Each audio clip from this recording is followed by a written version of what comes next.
बिस्मिल्लाहिर्रहमानिर्रहीम। अस्सलामुअलैकुम dear 10th class. आज हम बहुत इजी टॉपिक करेंगे, छोटा सा है और इसको हम जल्दी से करेंगे।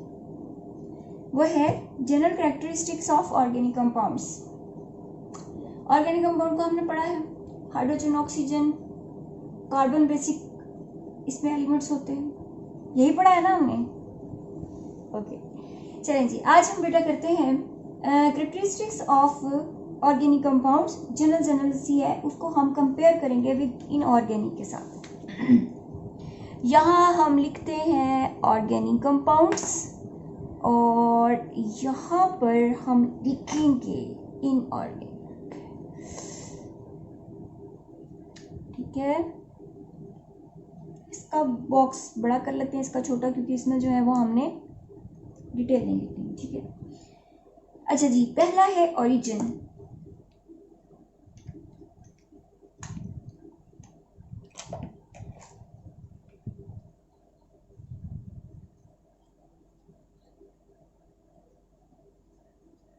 ओरिजिन कि ये कहाँ कहाँ मौजूद होते हैं। नेचुरली ऑर्गेनिक कंपाउंड्स जो हैं उनको हम कहाँ से हासिल करते हैं। ठीक है, इनका ओरिजिन क्या है, ये पौधों से और प्लस एनिमल से,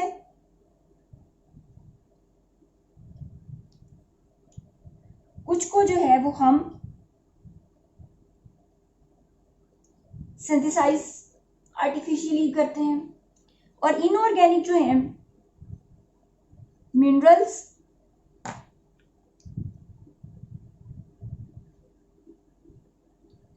मौजूद होते हैं और रॉक्स में होते हैं, वहां से इनको हम जो है वो ट्रेस करके हासिल कर लेते हैं। ऑर्गेनिक कंपाउंड्स कंपोजिशन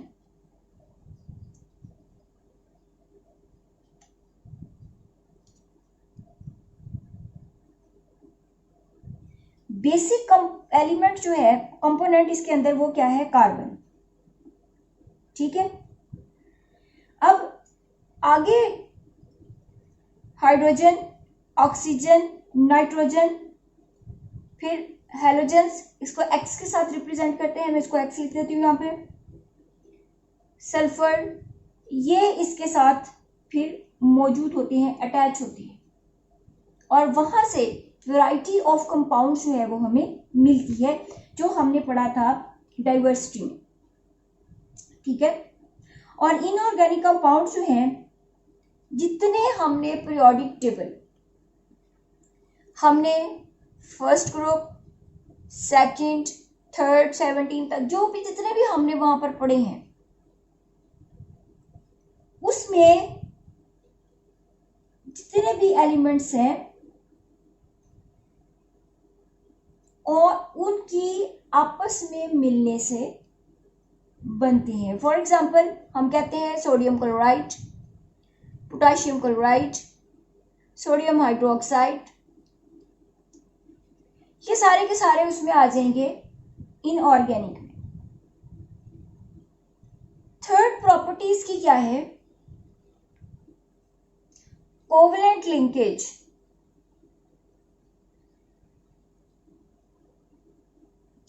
अब इनके बीच में जो बॉन्डिंग होगी, carbon oxygen, carbon hydrogen, carbon nitrogen, ठीक है, ये सारी की सारी जो होगी वो क्या होगी, carbon carbon single bond, carbon carbon double bond, carbon carbon triple bond, ये सारी की सारी क्या हो जाएगी, कोवलेंट बॉन्डिंग के साथ एक दूसरे के साथ अटैच होंगे। टेट्रावेलेंसी इसकी सेटिस्फाई होती है by making the mutual sharing and by the covalent bond। जो इनऑर्गेनिक कंपाउंड्स होते हैं, इनमें आयनिक बॉन्ड होता है, कंप्लीट ट्रांसफर, इसको हमने बहुत डिटेल से किया था, complete transfer of electrons. Good, जब एक एटम से इलेक्ट्रॉन निकलता है, दूसरे में मुकम्मल तौर पर ट्रांसफर हो गया, इसमें इलेक्ट्रॉन लेस हो गए, इसमें इलेक्ट्रॉन ज्यादा हो गए, मोर हो गए, ठीक है। लेस होने से इस पे पॉजिटिव चार्ज आएगा और इसमें क्या होगा, नेगेटिव चार्ज आएगा। ये दोनों आयंस जब आपस में मिलेंगे, फॉर एग्जांपल सोडियम क्लोराइड है, पोटाशियम क्लोराइड है, सोडियम हाइड्रोक्साइड है, तो हमारे पास ये जो कंपाउंड आएंगे उनको हम कहेंगे covalent compound, sorry ionic compounds, और इस बॉन्डिंग को हम कहेंगे आयनिक बॉन्डिंग। यानी यहां पर म्यूचुअल शेयरिंग से सेटिस्फाई होती है वैलेंसी, और यहाँ पर कंप्लीट ट्रांसफर करने से इलेक्ट्रॉन के सेटिस्फाई किया जाता है। और इस तरह की अरेंजमेंट जिसमें म्यूचुअल शेयरिंग होती है उसको कोवलेंट बॉन्डिंग कहा जाता है, और इस लिंकेज को कोवलेंट लिंकेज कहा जाता है, जो किसमें मौजूद होगी, ऑर्गेनिक कंपाउंड्स में। इनऑर्गेनिक कंपाउंड्स की सूरत में कंप्लीट ट्रांसफर ऑफ इलेक्ट्रॉन्स के जब होगा, एज अ रिजल्ट जो बॉन्डिंग बनेगी उसको हम आयनिक बॉन्डिंग कहेंगे, और जो कंपाउंड्स ये बॉन्डिंग शो करेंगे उनको हम क्या कहेंगे, आयनिक कंपाउंड्स कहेंगे। बात क्लियर? अभी हमने तीन की हैं। Origin, organic compounds basically plants and animal से हासिल होते हैं। इनऑर्गेनिक कंपाउंड रॉक्स और मिनरल से। कंपोजिशन अगर दोनों की देखी जाए, बेसिक कंपाउंड या एलिमेंट जो है ऑर्गेनिक का, वो क्या है बच्चों, वो है कार्बन। फिर आगे उसकी लिंकेज हाइड्रोजन, ऑक्सीजन, नाइट्रोजन और सल्फर के साथ है। डाइवर्सिटी हमें देती है, अनलिमिटेड कंपाउंड्स हमारे पास आते हैं। और इन जो इनऑर्गेनिक कंपाउंड्स होते हैं, जितने भी हमारे पास पीरियोडिक टेबल में एलिमेंट्स हैं, उनके आपस का जो मिलाप है, मिलना जो है, उसके रिजल्ट में जो कंपाउंड्स आएंगे वो हमारे पास इनऑर्गेनिक आएंगे। Okay, covalent linkage, mutual sharing से जो बॉन्ड डेवलप होता है उसको हम कहते हैं कोवलेंट कंपाउंड, और इस लिंक को कोवलेंट लिंकेज कहा जाता है। और वो कंपाउंड्स जो कोवलेंट लिंकेज शो करेंगे वो किस में होगी, ऑर्गेनिक कंपाउंड के अंदर होगी, उनको हम कोवलेंट कंपाउंड कहते हैं। कंप्लीट ट्रांसफर ऑफ इलेक्ट्रॉन की वजह से, due to complete transfer of electron, positive and negative charges develop, and as a result a bond between them is formed, which is known as the ionic bond, and the compound that shows ionic bond known as the ionic compounds. Clear? अब खुश? चलिए अब हम next property करते हैं। Next property है solubility. ये हमने 9th में पढ़ा था, लाइक डिसॉल्व लाइक, याद है? लाइक डिसॉल्व लाइक, एक जैसे में हल होते हैं। इट मीन्स जो सेम या नियरली दैट बॉन्डिंग के करीब तरीन होंगे वो एक दूसरे को डिसॉल्व करने की या एक दूसरे में डिसॉल्व होने की, या सॉल्वेंट जो है वो सॉल्यूट को अपने अंदर हल करने की सलाहियत रखेगा। सही? ये ऑर्गेनिक कंपाउंड जो है वो नॉन पोलर लिंकेज देते हैं,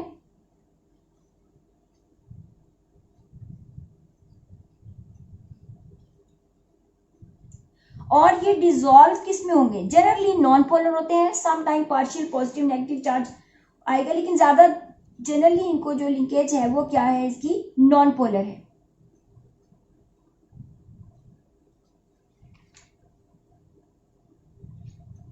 ठीक है, तो इस वजह से ये किस में डिसॉल्व होंगे, अल्कोहल, ईथर, बेंजीन। ठीक है, इनमें ये हल होने की सलाहियत रखते हैं। ये अभी मैंने आपसे कहा आयनिक इन नेचर होंगे और ये पोलर सॉल्वेंट में यूनिवर्सल सॉल्वेंट वाटर में डिसॉल्व होते हैं ज्यादातर, अमूमन तकरीबन सारे ही होते हैं, चंद जो है स्पेशल केसेस में आ जाएंगे, वो हम उसको डिस्कस किया था, याद होगा आप लोगों को। तो वो जो है इसके अंदर हल होने की सलाहियत रखते हैं, किसमें, यूनिवर्सल सॉल्वेंट वाटर। वाटर को यूनिवर्सल सॉल्वेंट क्यों कहा जाता है, इसको भी मैंने आपको बताया था कि यूनिवर्सल सॉल्वेंट इसलिए कहा जाता है, ये मैक्सिमम जो है नेचर में मैक्सिमम अपने अंदर चीजों को हल करने की सलाहियत रखता है।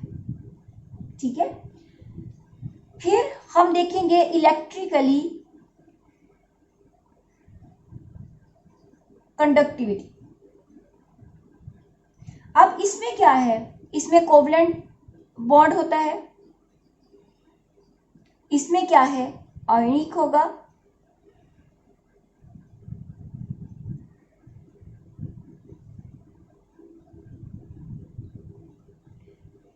इस वजह से ये क्या है, पुअर कंडक्टर है, और ये क्या है, ये मोल्टन या एक्वस फॉर्म में जो इनका एक्वस सॉल्यूशन होगा उसमें ये गुड कंडक्टिविटी शो करेंगे। ये पुअर कंडक्टर है, ये क्या होगा, गुड कंडक्टर है, ये पॉजिटिव और नेगेटिव आयंस में चेंज होने की इनके अंदर एबिलिटी होगी। ठीक है, चूंकि इनके अंदर कोवलेंट बॉन्डिंग होती है, इस तरह melting points and boiling points जो हैं इनके लो होते हैं। इनके अंदर कंप्लीट ट्रांसफर से आयन डेवलप हुआ होता है, आयनिक बॉन्ड होता है इनके बीच में। तो ये क्या है, इनका मेल्टिंग एंड बॉइलिंग पॉइंट जो होगा वो हाई होगा। Due to low melting and boiling point, ये these are volatile. Volatile mean कि ये इजीली किसी भी टेम्परेचर पर इवेपोरेट होने की इनमें एबिलिटी होती है। फॉर एग्जाम्पल, अगर हम ईथर को वाटर के साथ कंपेयर करते हैं तो ईथर फौरन से कूलिंग इफेक्ट देगा, स्पिरिट ये हमें फौरन से कूलिंग इफेक्ट देगी। इससे हमें, अगर आप अपनी हथेली की दोनों हाथों पर एक पे 1 और 2 ड्रॉप्स ऑफ ईथर डालें और दूसरे पे आप वाटर जो है इवेपोरेट तो होगा, लेकिन एज कंपेयर टू ईथर और अल्कोहल और स्पिरिट ये थोड़ा सा देर से होगा। इसकी रीजन क्या है, रीजन इज दैट कि ईथर में क्या है कि उसमें कोवलेंट बॉन्डिंग है, कोवलेंट बॉन्डिंग जो है उसकी वजह से इसका मेल्टिंग एंड बॉइलिंग पॉइंट जो है वो लो है, और इसके इंटरमॉलिक्यूलर फोर्सेस जो है वो वीक है, और क्या होगा, ये जल्दी से इवेपोरेट होने की सलाहियत रखेगा as compare to the water. बात समझ में आ गई। उसके बाद है स्टेबिलिटी।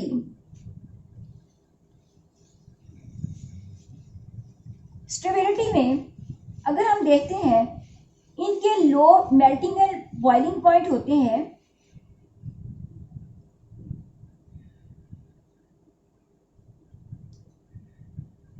स्टेबिलिटी,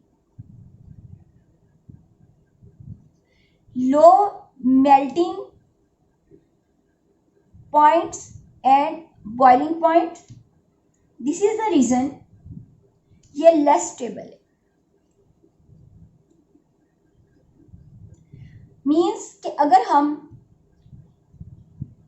इनको थोड़ा सा हीटअप करेंगे ये मेल्ट होने की सलाहियत रखते हैं, ठीक है। और इसी तरह इनका बॉईल करें तो जल्दी ये बॉइलिंग पॉइंट की रेंज में चले जाते हैं। जबकि इनऑर्गेनिक कंपाउंड जो है इनकी आयनिक बॉन्डिंग जो है वो स्ट्रॉन्ग है, इसकी वजह से इनके मेल्टिंग एंड बॉइलिंग पॉइंट जो है वो हाई होते हैं और ये जनरली जो है वो स्टेबल होते हैं। अगर हम सॉल्ट की एग्जांपल लेते हैं, सोडियम क्लोराइड, अगर इसको आप हीट दें तो ये फौरन से मेल्ट नहीं होगा। क्लियर? समझ में आ रही है बात? अगर हम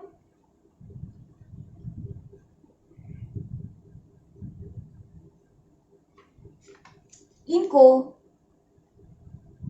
कंपेयर करते हुए ये देखें कि रीज़न क्या है इसकी, कि इनके बीच में क्या है, कोवलेंट बॉन्डिंग है, म्यूचुअल शेयरिंग है और ये कंप्लीट ट्रांसफ़र ऑफ इलेक्ट्रॉन से ये जो है वो इसके दरमियान में एक स्ट्रॉन्ग बॉन्डिंग जो है वो डेवलप हो जाती है। क्लियर? और इस वजह से इनको जब हीट करते हैं तो ये फौरन से मोल्टन स्टेज में नहीं जाते as compare to the organic compound. Sugar को आप करें तो ये ख़ास रूम टेम्परेचर कह दिया, थोड़ा सा उसको हीट करें तो ये जो है वो मोल्टन फॉर्म में जो है वो कन्वर्ट हो जाती है। उसके बाद है कंबशन, जलना।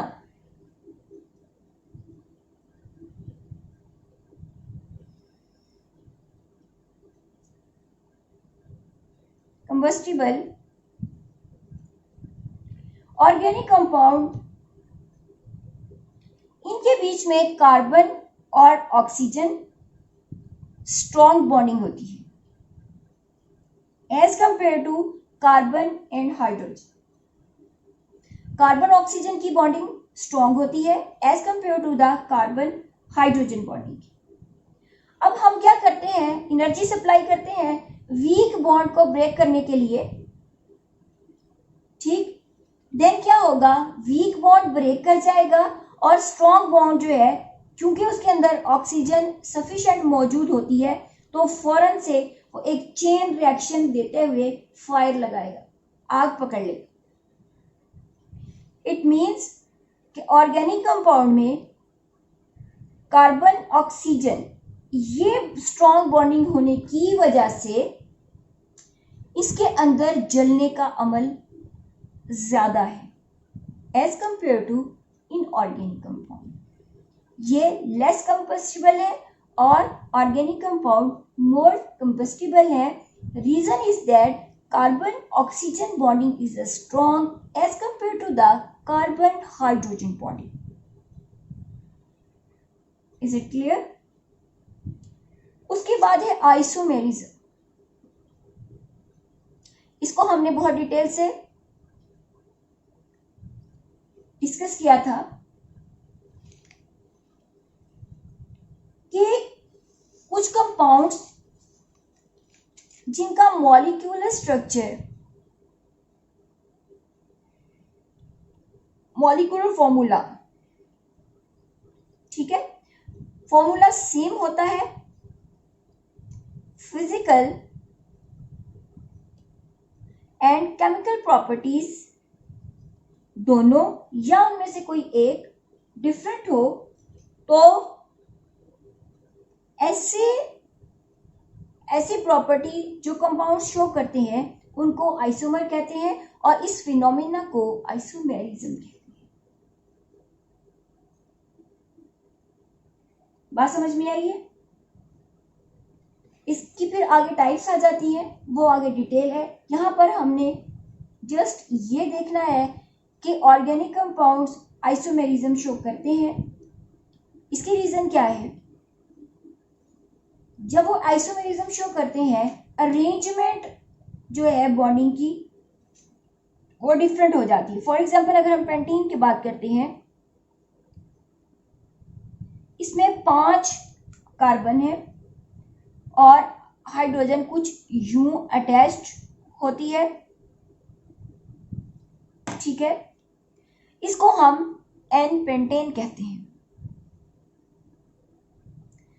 अगर हम इसके स्ट्रक्चर को कुछ ब्रांच में लिख दें, हम एक कार्बन उठा करके इधर लगा दें, इसमें देखें नंबर ऑफ कार्बन सेम है, अरेंजमेंट डिफरेंट है। ये इसका क्या होगा? आइसोब्यूटेन होगा।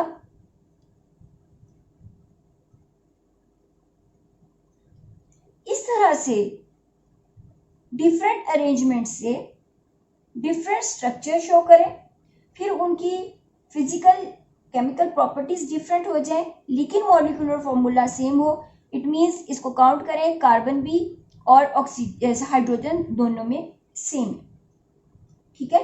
यानी अगर हम इसका मॉलिक्यूलर फॉर्मूला लिखेंगे तो वो हमारा सेम होगा C5H12, लेकिन स्ट्रक्चर यहाँ पर हमने उसका डिफरेंट कर दिया है।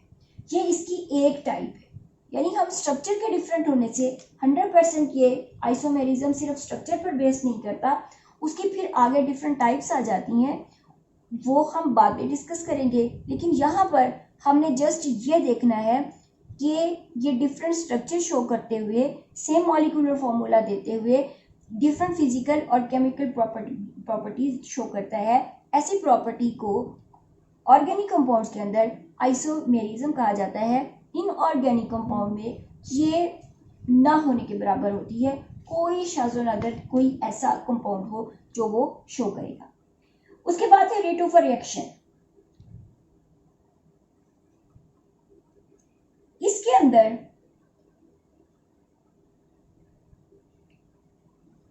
जनरली कोवलेंट लिंकेज की वजह से जो ऑर्गेनिक कंपाउंड्स होते हैं वो मॉलिक्यूलर इन नेचर होते हैं, ओके। अब इनका केमिकल रिएक्शन जो है उनको स्पीड अप करने के लिए, इनका जो केमिकल रिएक्शन होता है इसका रेट क्या होता है? वो स्लो होता है। इसको स्पीड अप करने के लिए हमें टेम्परेचर, प्रेशर और कैटलिस्ट की जरूरत होती है, ओके। क्लियर हो गया कि हमने ऑर्गेनिक और इनऑर्गेनिक दोनों को बराबर पे रखते हुए कंपेयर किया है जनरल प्रैक्टिस्टिक्स में। तो एक बार मैं जनरली इसको रिवाइज कर दूं थोड़ा सा। पहली प्रॉपर्टी हमने पढ़ी ओरिजिन।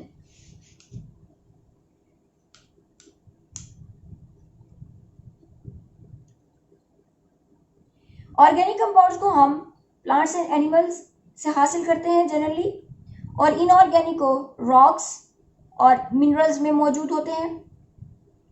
नंबर सेकंड प्रॉपर्टी हमने बच्चों क्या पढ़ी? कंपोजिशन। इसमें कार्बन, हाइड्रोजन, ऑक्सीजन, लेकिन कार्बन बेसिक कंपोनेंट है और हाइड्रोजन, ऑक्सीजन, नाइट्रोजन, सल्फर के साथ मजीद इसकी लिंकेज से हमें वैरायटी ऑफ जो है वो कंपाउंड्स मिलते हैं ऑर्गेनिक। जबकि इनऑर्गेनिक कंपाउंड जो पीरियोडिक टेबल है उसमें जितने भी एलिमेंट्स हैं उनका आपस में मिलाप जो है वो हमें जो कंपाउंड देगा उनको हम इनऑर्गेनिक है। फिर आ जाता है कोवलेंट लिंकेज। अब ये बेसिक प्रॉपर्टी है, तमाम की तमाम जो आगे ये प्रॉपर्टीज शो करेगा ऑर्गेनिक कंपाउंड, उसकी बेसिक फंडामेंटल प्रॉपर्टी जो अगर उसको जहन में अंडरस्टैंड कर लें कि ये कोवलेंट लिंकेज है। कोवलेंट लिंकेज में म्यूचुअल शेयरिंग होती है। कार्बन कार्बन की double, single, double, triple bond, carbon oxygen, carbon hydrogen, carbon nitrogen, so on. ये जो बॉन्ड बनाते हैं वो म्यूचुअल शेयरिंग से डेवलप होता है और उसको हम कोवलेंट बॉन्ड कहते हैं। जबकि इनऑर्गेनिक में क्या होता है, आयनिक बॉन्ड बनता है। ठीक है, अब ये वाली चीजें कोवलेंट लिंकेज रीजन क्या है, पुअर कंडक्टिविटी की, लो मेल्टिंग एंड बॉइलिंग पॉइंट की, लेस स्टेबिलिटी की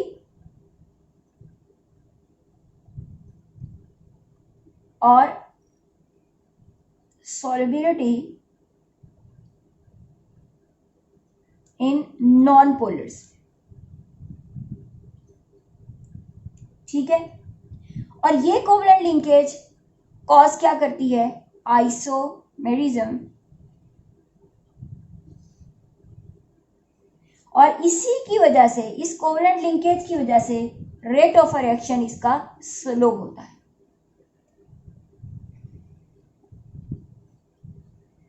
पॉइंट समझ में आया।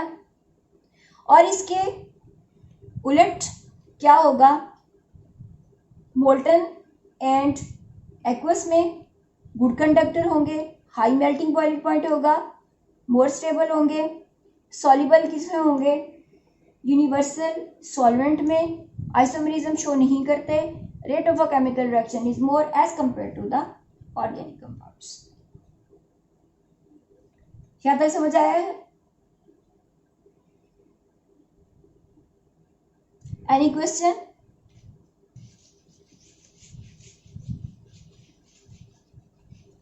तो बच्चों यहां तक आपने अच्छे से रेडी करना है।